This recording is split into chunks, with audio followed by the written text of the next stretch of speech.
প্রয়োজন হলে বিএনপির ভারপ্রাপ্ত চেয়ারম্যান তারেক রহমানকে বিশেষ নিরাপত্তা দেওয়া হবে, এমনটা কিন্তু জানিয়েছেন স্বরাষ্ট্র উপদেষ্টা লেফটেন্যান্ট জেনারেল অবসরপ্রাপ্ত মোহাম্মদ জাহাঙ্গীর আলম চৌধুরী। আজ মঙ্গলবার 2 ডিসেম্বর সচিবালয়ে সাংবাদিকদের সাথে এক প্রশ্নের উত্তরে তিনি কিন্তু এই কথাটি বলেন।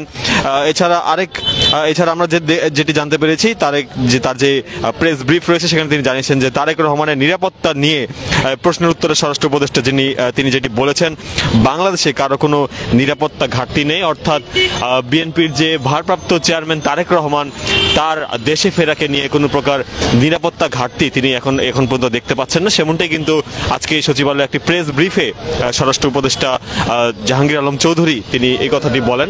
আমরা রয়েছি এই মুহূর্তে সরাসরি আপনাদের সাথে এভার কেয়ার যে হসপিটালটি রয়েছে বসুন্ধরা আবাসিক এলাকায়, সেখান থেকে আপনাদেরকে সরাসরি দেখানোর চেষ্টা করছি। এখানে কিন্তু আপনাদেরকে যেটি দেখানোর চেষ্টা করছি, সম্পূর্ণভাবে পরিপূর্ণভাবে পুলিশি প্রহরা আমরা লক্ষ্য করতে পারছি, অর্থাৎ এখানে পুরোপুরি যে স্থানটি আমরা দেখতে পাচ্ছি পুরোপুরি কিন্তু পুলিশি প্রোটোকলের পাশাপাশি যতটুকু আমরা জানতে পারছি যে এসএসএফ সদস্যরা এখানে অবস্থান করছেন এবং সাদা পোশাকে অন্যান্য বাহিনীর সদস্য, র্যাবের সদস্য আমরা দেখতে পাচ্ছি, পুলিশ সদস্যদের দেখতে পাচ্ছি, সাদা পোশাকে গোয়েন্দা সদস্য তারাও এখানে উপস্থিত রয়েছেন এবং নিরাপত্তা কার্যক্রম তারা এখানে তদারকি করছেন। আমরা সরাসরি রয়েছি ইত্তেফাক লাইভের মাধ্যমে। যতটুকু আপনাদেরকে এখন পর্যন্ত যেটি জানতে পেরেছি তা কিন্তু আপনাদেরকে জানানোর চেষ্টা করছি। তবে বেগম খালেদা জিয়ার শারীরিক অবস্থার অবনতি নিয়ে কিন্তু বেশ কয়েকটি সংবাদ মাধ্যম ইতিমধ্যেই বিভিন্ন সংবাদ প্রকাশিত হয়েছে। তার মধ্যে বিভিন্ন গণমাধ্যমে যেই তথ্যটি সবচেয়ে বেশি এসেছে সেটি হচ্ছে খালেদা জিয়ার শারীরিক অবস্থার হঠাৎ অবনতি হয়েছে, এমন এই শীর্ষক গতকাল থেকে আমরা বিভিন্ন সংবাদ মাধ্যমে বিভিন্ন রকম তথ্য আমরা দেখতে পেয়েছি। সেখানে বলা হয়েছে যে রোববার দিবাগত রাতে ভোরের দিকে তাকে আইসিইউতে স্থানান্তর করা হয়, এমনটা তথ্য আমরা পেয়েছিলাম। সেখানে যেটি বলা হয়েছে যে সেখানে চিকিৎসকরা খালেদা জিয়াকে ভেন্টিলেশনে রেখে চিকিৎসা দিচ্ছেন। এর আগেও খালেদা জিয়াকে আইসিইউতে নেওয়া হয়েছিল এমন একটি তথ্য আমরা পেয়েছিলাম, কিন্তু পরবর্তীতে বিএনপি চেয়ারপারসনের যেই ব্যক্তিগত চিকিৎসক এম জাহিদ হোসেন তিনি যেটি আমাদেরকে নিশ্চিত করেছেন যে তার অবস্থা কিছুটা স্থিতিশীল অবস্থায় রয়েছে, কোনো প্রকার শারীরিক হুমকির মধ্যে তিনি নেই। এছাড়া তার বিদেশে যাওয়ার মতো একটি গুঞ্জন আমরা শুনতে পেয়েছিলাম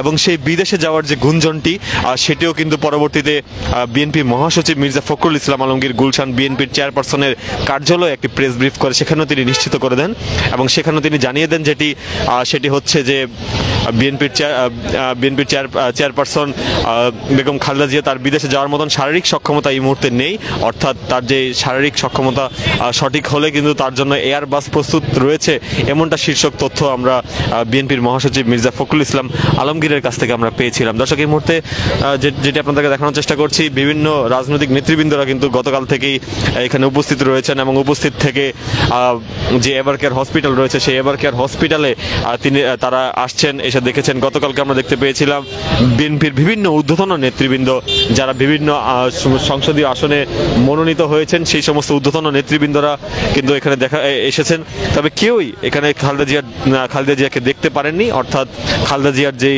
তিনি যেই রুমে রয়েছেন বা যেই কেবিনে রয়েছেন সেটার আশেপাশে কেউ আসতে পারেননি, অর্থাৎ তাকে নিবিড়ভাবে পর্যবেক্ষণে রাখা হয়েছে। প্রত্যেকেই এসেছেন, চিকিৎসক বোর্ড যারা রয়েছে চিকিৎসক বোর্ডের সদস্যদের সাথে তারা কথা বলেছেন এবং চিকিৎসা বোর্ডের সদস্যদের সাথে মত বিনিময় করে তার শারীরিক পরিস্থিতি তারা পর্যবেক্ষণ করেছেন। সেটি আপনাদেরকে একটু জানিয়ে রাখতে চাই যে তার যে চিকিৎসা বোর্ড, যেখানে তার ব্যক্তিগত চিকিৎসক এম জাহিদ হোসেন যেটি আমাদেরকে জানিয়েছেন, তার বিএনপির বিভিন্ন নেতৃবৃন্দদের মাধ্যমে ছড়িয়ে পড়া যে সমস্ত কথাগুলো আমরা জানতে পেরেছেন, তার মধ্যে আহমেদ আজম খান এভার কেয়ার হাসপাতালে খালেদা জিয়াকে দেখতে গিয়েছিলেন, তিনি দেখার সুযোগ পাননি, কিন্তু পরবর্তীতে তিনি বাইরে এসে সাংবাদিকদের যে প্রেস ব্রিফ রয়েছে সেইখানে তিনি বলেছিলেন যে খালেদা জিয়াকে দেখতে গিয়েছেন তবে দেখার সুযোগ পাননি। তিনি বলেছেন যে সিসিইউ থেকে আইসিইউ, এরপর ভেন্টিলেশন বা লাইফ সাপোর্টে খালেদা জিয়াকে নেওয়া হয়েছে, এমনটা তথ্য কিন্তু বিএনপির এই নেতা আমাদেরকে দিয়েছিলেন প্রেস ব্রিফ করে। কিন্তু পরবর্তীতে বিএনপির মিডিয়া সেল থেকে আমাদেরকে নিশ্চিত করা হয় যে খালেদা জিয়া সম্পূর্ণ স্থিতিশীল অবস্থায় রয়েছেন, অর্থাৎ তার কোনো প্রকার আশঙ্কা নেই, এমনটা তথ্য আমাদেরকে বিএনপির মিডিয়া সেল থেকে দেওয়া হয় এবং কোনো প্রকার গুজবে বিভ্রান্ত না হওয়ার জন্য বিএনপির মিডিয়া সেল থেকে আমাদেরকে আহ্বান জানানো হয়।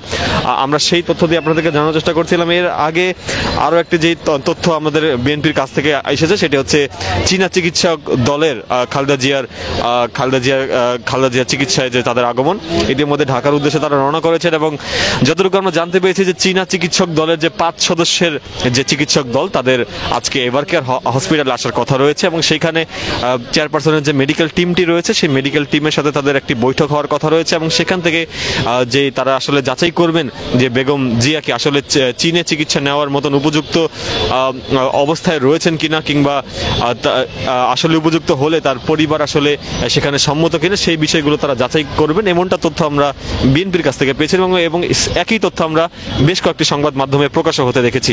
সেটি আপনাদেরকে যদি জানানোর চেষ্টা করছি। এবং ইতিমধ্যেই আমরা জানতে পেরেছি যে বেশ কয়েকজন উপদেষ্টা থেকে শুরু করে রাজনৈতিক নেতৃবৃন্দ, ক্রিয়া ব্যক্তিত্ব যারা রয়েছেন, তারা ইতিমধ্যে খালেদা জিয়ার খোঁজ খবর নিতে এসেছিলেন এভারকেয়ার হসপিটালে এবং এখানে তারা খোঁজ খবর নিতে এসে পরবর্তীতে সাংবাদিকদেরকে প্রেস ব্রিফ করে জানান। তাদের অনেকেই কিন্তু আমরা দেখতে পেয়েছিলাম পরশুদিন থেকে তারা দেশবাসীর কাছে দোয়া চেয়েছেন। গুরুতর অসুস্থ হয়ে আমরা যেটি জানতে পেরেছি 23 নভেম্বর থেকে হাসপাতালে রয়েছেন বেগম খালেদা জিয়া। একটি দীর্ঘ রাজনৈতিক জীবনে তিনি প্রতিনিয়ত তিনি লড়াই সংগ্রামের মধ্য দিয়ে তিনি বিএনপিকে নেতৃত্ব দিয়েছেন। বলা যায় যে বিএনপির একটি দুঃসময়ের সময় তিনি বিএনপির একদম শীর্ষ অভিভাবক হিসাবে তিনি দায়িত্ব পালন করেন এবং দীর্ঘ ফ্যাসিস্ট শাসনামলে তার একটি অবদান ছিল বিএনপিকে নেতৃত্ব দেওয়ার। পরবর্তীতে তিনি দীর্ঘ সময় জেলও কেটেছেন। এখন সেই খালেদা জিয়া এখন বর্তমানে শয্যাশয়ী। তার লিভারজনিত সংকট, কিডনির কার্যক্ষমতা হ্রাস, শ্বাসকষ্ট সহ ডায়াবেটিস এবং একাধিক শারীরিক জটিলতা তার শরীরে দেখা দিয়েছে এবং সবগুলো নিয়ে তিনি যে বলা যায় যে শরীরের সাথে যে যুদ্ধ, বলা যায় যে রোগ এবং শরীরের সাথে যে যুদ্ধ, সেটির সাথে খালেদা জিয়া এখন এই মুহূর্তে এভারকেয়ার হসপিটালে রয়েছে এবং আপনাদেরকে সেখান থেকেই সরাসরি দেখানোর চেষ্টা করছি। বিগত 2 দিন ধরে খালেদা জিয়ার শরীরের কিছুটা উন্নতি এবং অবনতির তথ্য আমরা পাচ্ছিলাম, নানান রকম গুঞ্জন আমরা পাচ্ছিলাম। তবে সর্বশেষ যে তথ্যগুলো আমরা তার ব্যক্তিগত চিকিৎসকের কাছ থেকে পেয়েছি সেটাই আমি আপনাদেরকে জানানোর চেষ্টা করছি ইত্তেফাক লাইভের মাধ্যমে। বিএনপির চেয়ারপারসন বেগম খালেদা জিয়ার শারীরিক অবস্থা এবং স্বাস্থ্য সংক্রান্ত খবর নিয়ে নানান রকম বিভ্রান্তি ছড়িয়ে পড়েছে, এমনটাই কিন্তু বিএনপির মিডিয়া সেল দাবি করছে এবং তারা সাংবাদিকদেরকে এই বিষয়ে বিভ্রান্ত না হওয়ার জন্য এবং দেশবাসীকে বিভ্রান্ত না হওয়ার জন্য আহ্বান এবং অনুরোধ তারা জানিয়েছে।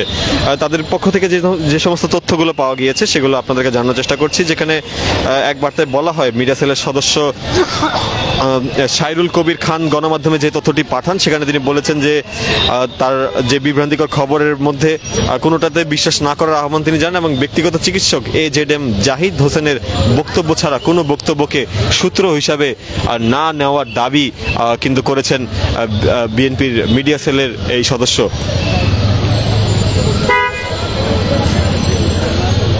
দর্শক, আমরা রয়েছি ইত্তেফাক লাইভের মাধ্যমে। আপনাদেরকে জানিয়ে রাখতে চাই যে গতকালকে অন্তর্বর্তী সরকারের এক প্রজ্ঞাপনে কিন্তু যেটি জানানো হয়েছে, চিকিৎসাধীন সাবেক প্রধানমন্ত্রী ও বাংলাদেশ জাতীয়তাবাদী দলের যেই চেয়ারপারসন বেগম খালেদা জিয়া, তার যে অতি গুরুত্বপূর্ণ ব্যক্তি অর্থাৎ ভিআইপি হিসাবে তার যে প্রজ্ঞাপন জারিটি হওয়ার কথা ছিল সেটি কিন্তু ইতিমধ্যেই হয়েছে এবং সেটি গ্যাজেটেড না হওয়ায় কিন্তু আমরা এখনো গ্যাজেটেড হওয়ার তথ্য পাইনি। তবে ইতিমধ্যে SSF এবং অন্যান্য যে ভিআইপি সুযোগ সুবিধাপ্রাপ্ত যারা সদস্যদের জন্য যে প্রেসিডেন্ট গার্ড রেজিমেন্ট সদস্যদের উপস্থিত থাকার কথা, সেই প্রেসিডেন্ট গার্ড রেজিমেন্ট সদস্যদেরকে আমরা দেখতে পাচ্ছি তাদের ওখানে উপস্থিতি রয়েছে। অর্থাৎ আসলেই তিনি এই ধরনের সেবা পাচ্ছেন কিনা সেটি কিন্তু এই মুহূর্তে কোনো প্রকার আমাদেরকে ভেরিফাই না করা হলেও কিন্তু আমরা প্রেসিডেন্ট গার্ড রেজিমেন্টের সদস্যদেরকে আমরা এখানে চলাচল করতে দেখেছি। তবে এই মুহূর্তে কঠোর একটি নিরাপত্তা বলয় দেখতে পাচ্ছি আমরা এই এভারকেয়ার হসপিটালের সামনে, যেটি কিন্তু বলা চলে যেই বেগম জিয়া তার জন্য যে একটি অতি গুরুত্বপূর্ণ ব্যক্তি হিসাবে তার যে নিরাপত্তা ব্যবস্থা, সেই নিরাপত্তা ব্যবস্থাটি আমরা এখানে লক্ষ্য করতে পারছি। সরকার থেকে প্রজ্ঞাপন জারি হওয়ার পরপরই আমরা দেখেছি গতকাল থেকে অতিরিক্ত পুলিশ সদস্য মোতায়েন এবং পরবর্তীতে যে ব্যারিকেডগুলো স্থাপন করা হয়েছে এবং মধ্যরাত থেকে ব্যারিকেড রয়েছে এবং পুলিশ সদস্যদের যে যথারীতি উপস্থিতি, সেই উপস্থিতিগুলো রয়েছে। আমরা এর পাশাপাশি বিএনপির বিভিন্ন স্থানের নেতাকর্মীদের পাশাপাশি উৎসুক জনতাদেরকেও লক্ষ্য করতে পারছি। যদিও বিএনপির পক্ষ থেকে বিএনপির যারা স্থানীয় নেতাকর্মী এবং উৎসুক জনতা যাদেরকে রয়েছে তাদেরকে এখানে আসার বিষয়ে তাদেরকে নিরুৎসাহিত করা হচ্ছে, অর্থাৎ তাদেরকে এখান থেকে চলে যাওয়ার জন্য নানানভাবে অনুরোধ করা হচ্ছে। তবে কিছু নেতারা তারপর এখানে আসছেন, তারা এখানে এসে অনেকে অবস্থান করছেন, অনেকে ছবি তুলছেন, সেই বিষয়গুলো আমরা লক্ষ্য করতে পারছি। সর্বশেষ তার শারীরিক অবস্থার বিষয়ে ডক্টর এম জাহিদ হোসেন যেটি আমাদেরকে জানিয়েছেন যে তার অবস্থা কিছুটা স্থিতিশীল অবস্থায় রয়েছে এবং তিনি শঙ্কামুক্ত কিনা সেই বিষয়ে কিন্তু কোনো প্রকার নিশ্চিত তথ্য তিনি আমাদেরকে দেননি। তবে তিনি দেশবাসীর কাছে দোয়া চেয়েছেন। আমরা দেখেছিলাম যে আজ বেলা 12টায় তিনি যে একটি প্রেস ব্রিফ ডেকেছিলেন, সেই প্রেস ব্রিফে তিনি কিছুটা অশ্রুসিক্ত অবস্থায় তিনি ছিলেন এবং সেখানে তিনি দেশবাসীর কাছে দোয়া চান এবং খালেদা জিয়ার অবস্থার বিষয়ে কোনো প্রকার বিভ্রান্তি এড়ানোর কথা কিন্তু তিনি বলেন। বিএনপির উচ্চ পর্যায়ের একাধিক সূত্র তার বিএনপি চেয়ারপারসনের যে নিরাপত্তার বিষয়টি, সেই নিরাপত্তার যে বিষয়টি যে চূড়ান্ত হয়েছে এবং এটি যে গ্যাজেটের জন্য প্রস্তুত রয়েছে সেই বিষয়ে কিন্তু বিস্তারিত একটি তথ্য আমাদেরকে দিয়েছিল এবং সেই তথ্যটি আপনাদেরকে আমি জানিয়েছি। দর্শক, দেখানোর চেষ্টা করছি এই মুহূর্তে এভার কেয়ার হসপিটালের সামনে থেকে।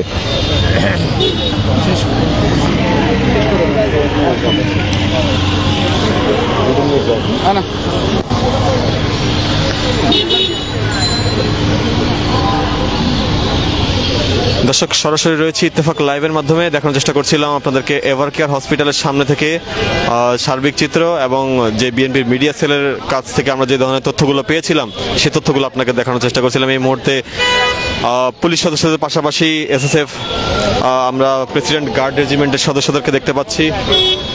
তারা কিন্তু এখানে অবস্থান গ্রহণ করছেন, অর্থাৎ ভিআইপি হিসাবে ভিআইপি হিসাবে যাদেরকে গণ্য করা হয় তাদের জন্য কিন্তু প্রেসিডেন্ট গার্ড রেজিমেন্ট এক ধরনের নিরাপত্তা বলয় তৈরি করে থাকে। সেই প্রেসিডেন্ট গার্ড রেজিমেন্টের সদস্যরা এখানে অবস্থান গ্রহণ করছেন আমরা দেখেছিলাম এবং আপনাদেরকে দেখানোর চেষ্টা করছিলাম। দর্শক, আমরা আবারও যুক্ত হব, দেখানোর চেষ্টা করব পরবর্তী চিত্র। ততক্ষণ আপনারা ইত্তেফাকের সাথে থাকবেন এবং খালেদা জিয়ার যে শারীরিক অবস্থার প্রতিটি তথ্য আমরা নির্বিচ্ছিন্নভাবে আপনাদেরকে দেখানোর চেষ্টা করেছিলাম। আমরা রয়েছি এখানে, জানানোর চেষ্টা করব পরবর্তী চিত্র।